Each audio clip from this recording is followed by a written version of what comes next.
A day after they exchanged 115 prisoners, Russia and Ukraine are engaged in a massive escalation of war. It began with a suspected Ukrainian drone attack on the tallest residential building in Russia's Saratov, the Volga sky, early today, and has now turned into what is being called a massive retaliation on almost all major cities of Ukraine. Ukraine has called the Russian attacks unjustified. While Russia and Ukraine continue barging each other with ammunition, Poland, which is a NATO member, reported violation of its airspace as well. Before I introduce my guests on the show to talk more on this, take a look at this report.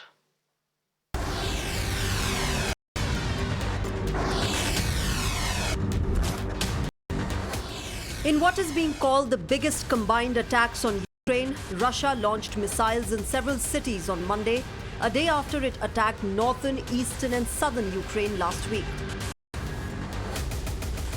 Monday's attacks by Russia seem to be a massive retaliation similar to the 9/11 attacks over a suspected Ukrainian drone attack on the tallest residential building of Russia's Saratova, the 38-storied Volga sky.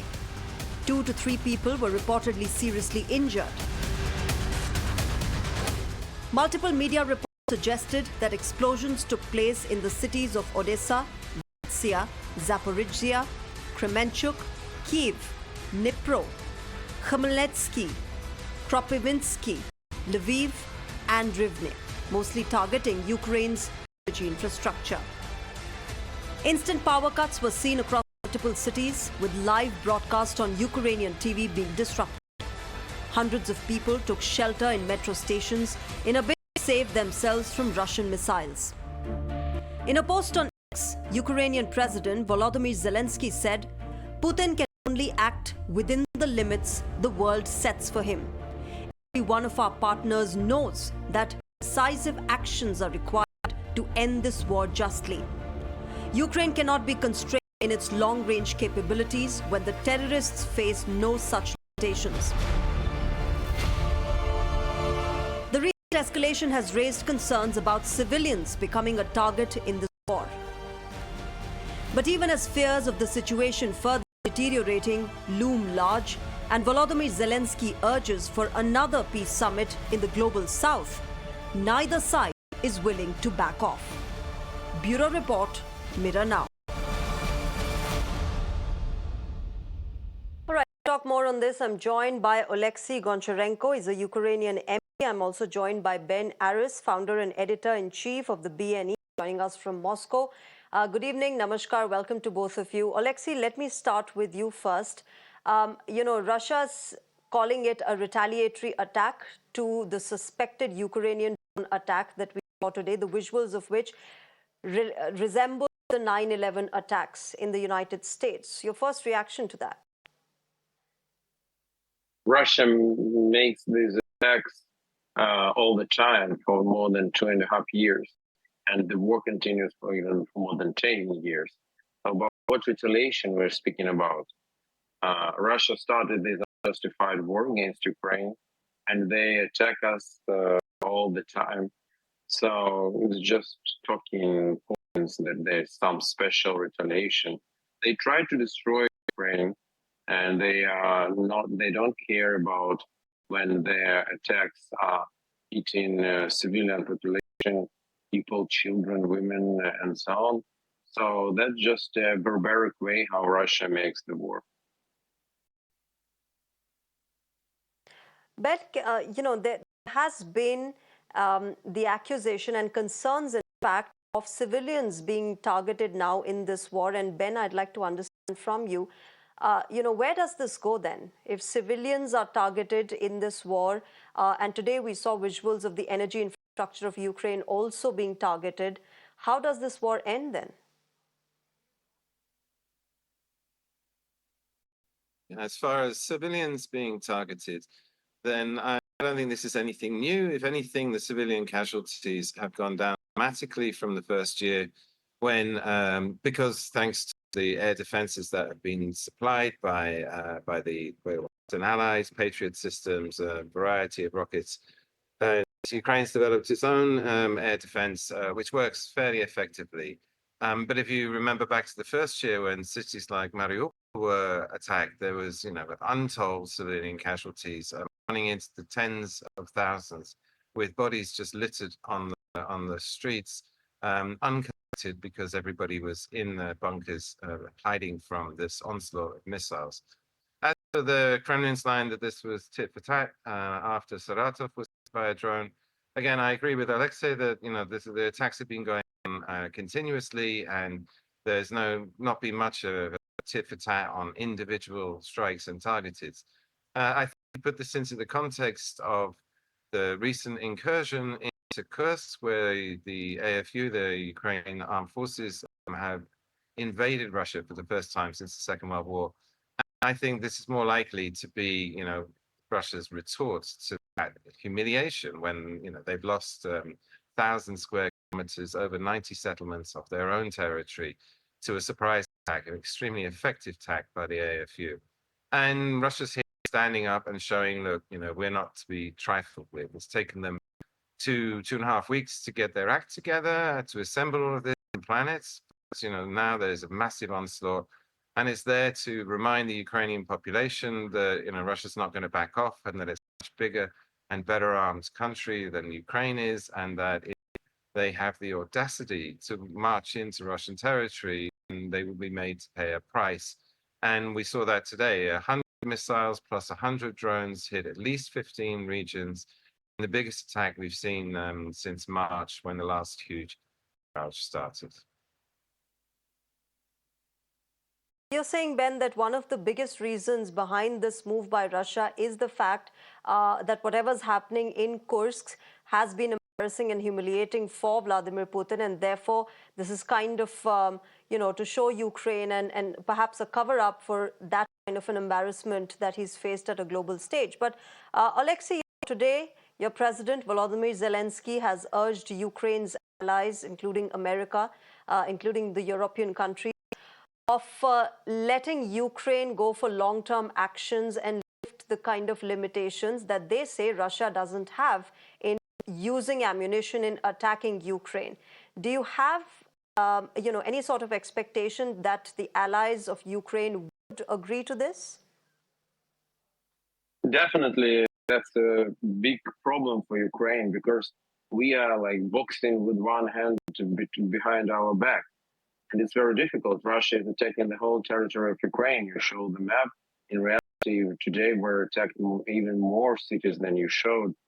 And they're doing it, and they can do this. We can't attack in depth of Russian territory. We can do this only with our own weapon, but we can't do this with weaponry which we are supplied by our allies.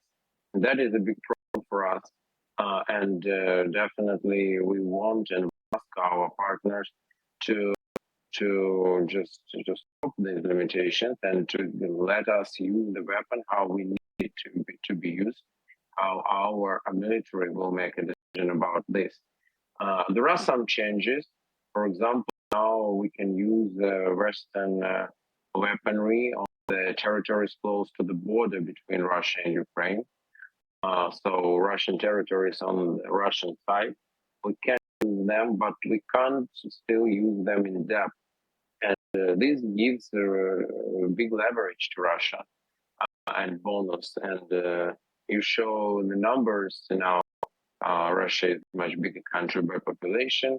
Russian army is bigger, and so on. But also we have even what we have, we can't use it in the way how we need to use this. So this is a problem for us. For example, in the Black Sea, where we don't have but such problems. Alexei, the kind of limitations and the kind of sanctions that have been imposed against Russia, clearly, I don't think it's really having an impact, much of an impact on ground when we talk about, Russian trade or the kind of losses that were expected that Russia would face on ground. That has not been happening despite the sanctions against Russia. It's another topic, but let us speak about sanctions. Sanctions work, but they don't work on such scale how we hoped they would. Why? because many countries in the world just ignore these sanctions. For example, India and China, which are the biggest trade partners of Russia, and Russia uses now trade with China, India, and other countries to fill their war chest and to continue this war. But Russia But will Alexei, suffer you know, from more these than India and sanctions. China, it's the May, European may, I- countries who also may trade I with finish? Russia. No, the trade of European countries with Oh, go Russia ahead, please. declined. The trade between Russia and European countries dropped dramatically. Yeah, there is still some trade, but it's much smaller than it was before invasion. Um, but I wanted to tell you that the sanctions, they do work, but their work is more middle term and long term. Big problem for Russia is that they have problems with access to new technologies, and they will feel the results of this. But this will take time. This will take several years to have concrete results of this. Okay. You know, one part I would like to add, Alexei, is the fact that you can say that India and China and the Asian countries have been trading with Russia, but the fact of the matter is that America, the West, the European Union, all of them have been saying that this war needs to end. They've been urging Ukraine and Russia to end this war, but at the same time, the United States has been supplying arms and ammunition to Ukraine as well. You know, I don't know which particular party should be blamed for this war not ending, but Ben, let me understand from you. You know, do you expect Ukraine's allies to actually let it have that a long-term action against Russia without any sort of limitations put in place? And would that have a substantial impact? First of Well, of all, course, let us. 1 second. I just want to tell you. I'm sorry. You're saying to blame. Who started this war? Russia never invaded. Ukraine never invaded Russia before this war, and Russia violated international law, violated the borders of Ukraine, and attacked Ukraine. So whom to blame in this war? I think the answer is absolutely clear. The aggressor should be blamed in this war. And the only thing Ukraine wants is to restore our territorial integrity. And if Russia would leave Ukraine today, the war will finish today. Okay.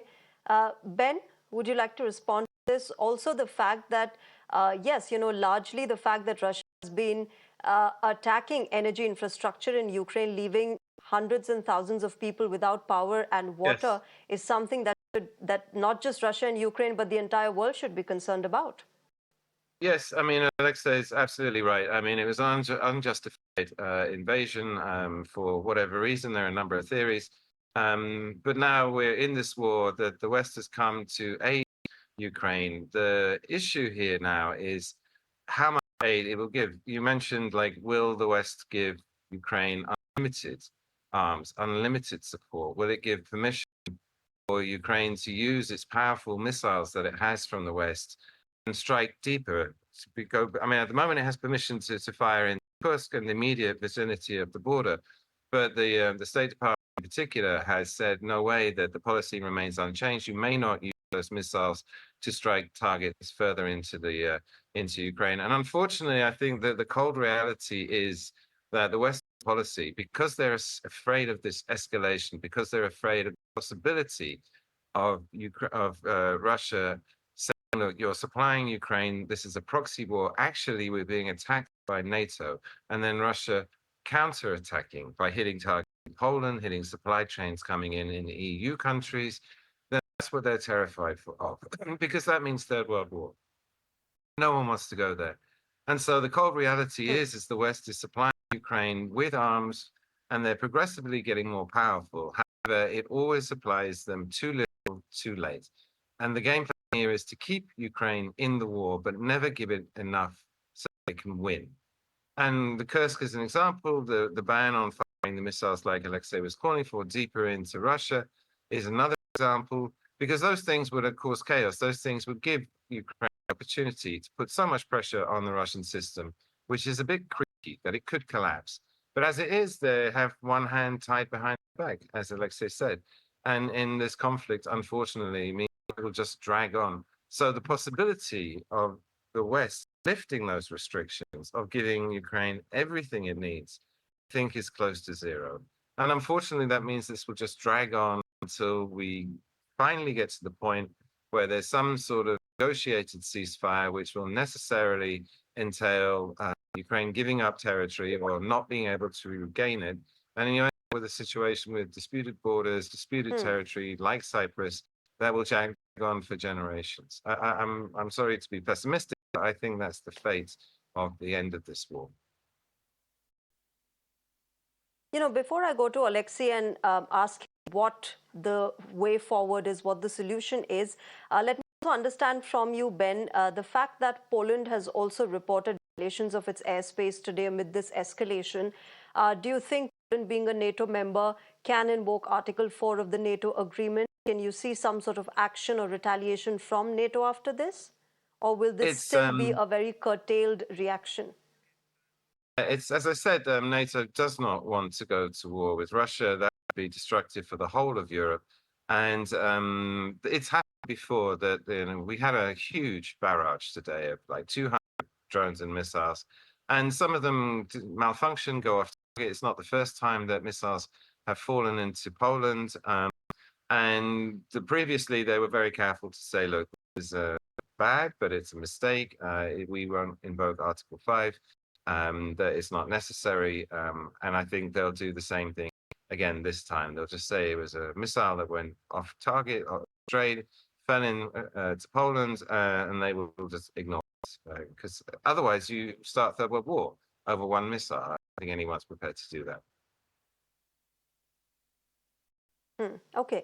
Alexei, coming to you, you know, your president, Volodymyr Zelensky, just said 2 days back that we would like a country like India to hold the next peace summit. We already had one peace summit where Russia did not participate, but there is still expectation that there will be peace one day, that this war will end and there will be a long-term solution for it. How do you see this moving forward? What is it that one needs to do to end this war? To end the war, as I told you, it's very easy. Russia would just leave Ukraine. It's clear that they don't want to do this and they don't plan to do this.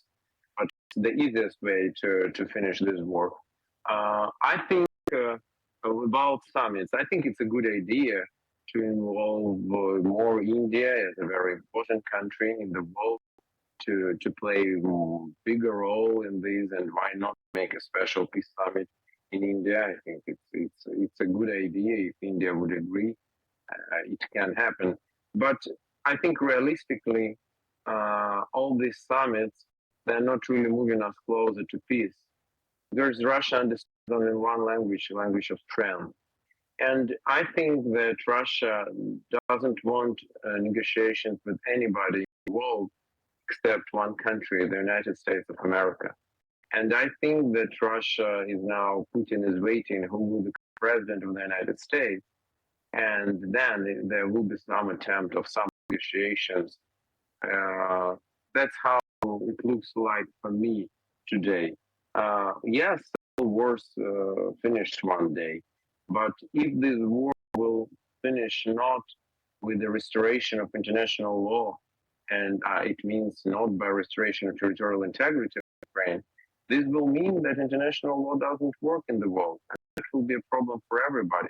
And India also has big autocratic neighbors.